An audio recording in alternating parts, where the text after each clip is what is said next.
Hola gurises, ¿cómo están? Bienvenidos a un nuevo video en el cual voy a tratar de dar respuesta a la pregunta que seguramente se hacen mientras se encuentran en un proceso de cambio físico en el que van a pasar de un estado sólido a un estado líquido y se preguntan, ¿qué es la licuefacción? ¿Cuáles son los tipos de licuefacción? ¿Cuáles son algunos ejemplos? ¿Cuáles son sus aplicaciones? Y la licuefacción y condensación. Así que comencemos por el principio.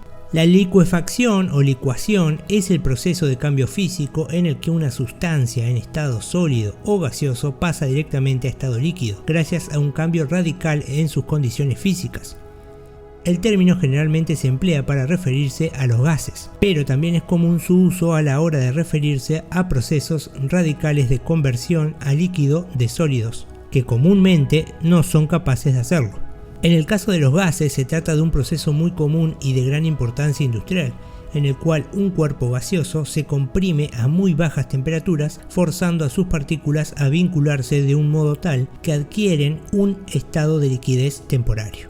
Este es el método empleado en el transporte de la mayoría de los gases, y es la razón por la cual el gas acumulado en los encendedores es un líquido. Al activar el mecanismo de encendido, disminuye la presión y parte del líquido vuelve a su forma gaseosa, permitiendo que la chispa del mechero lo encienda y alimentando una llama. Ahora bien, ¿cuáles son los tipos de licuefacción? En primer lugar nos encontramos con la licuefacción de gases, que es el proceso de compresión de gases a baja temperatura para llevarlos a un estado líquido, del que saldrán espontáneamente si disminuimos la presión y explosivamente si aumentamos su temperatura.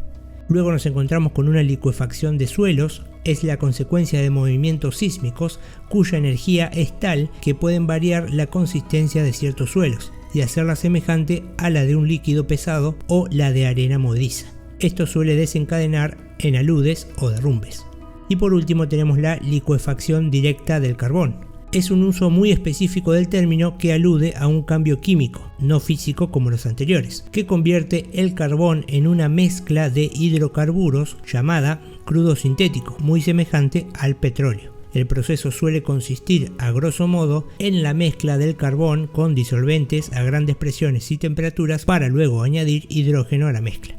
Ahora bien, ¿cuáles son algunos ejemplos de licuefacción? Hay muchos ejemplos de la licuefacción de gases a nuestro alrededor. El contenido líquido de los encendedores, los contenedores de gas de los hornos, el oxígeno líquido en los hospitales, el gas anestésico empleado para operar o incluso el gas natural licuado con el que alimentan vía cañería nuestras cocinas. Todos son perfectos ejemplos de licuefacción de un cuerpo gaseoso. En cambio, si queremos tener ejemplos de licuefacción del suelo, podemos buscar videos de lo ocurrido en algunos de los grandes sismos recientes de la historia. Los resultados suelen ser impresionantes.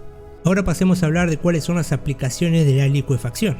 La licuefacción del gas tiene aplicaciones importantísimas en el mundo industrial, en la medida en que permite transportar el gas de manera segura y protegida, dado que en su condición líquida adquiere una mayor estabilidad, sobre todo cuando se trata de hidrocarburos altamente combustibles. Además, dada la capacidad de los gases de comprimirse en volúmenes pequeños, podemos meter una gran cantidad de gas en un recipiente, justificando así el peso y la inversión en su diseño y transporte.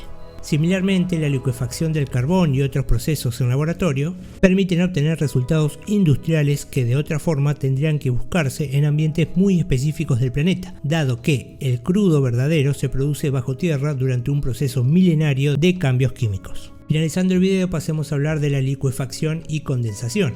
Si la licuefacción es la transformación mediante el incremento de la presión y la disminución de la temperatura de un cuerpo gaseoso en líquido, la condensación es el mismo cambio de estado pero en condiciones normales de presión y temperatura. Es decir, la condensación es un proceso que también involucra un cambio físico de gas a líquido, pero que se da sin necesidad de ejercer enormes presiones, sino a través de la disminución de la energía contenida en las partículas del gas. Es eso lo que ocurre cuando nos damos una ducha caliente y el vapor de agua se condensa sobre la superficie del espejo, en formas de gotitas mínimas de agua, que lo empañan. De modo que, si bien producen resultados similares, no podemos confundir jamás estos dos procesos físicos diferentes.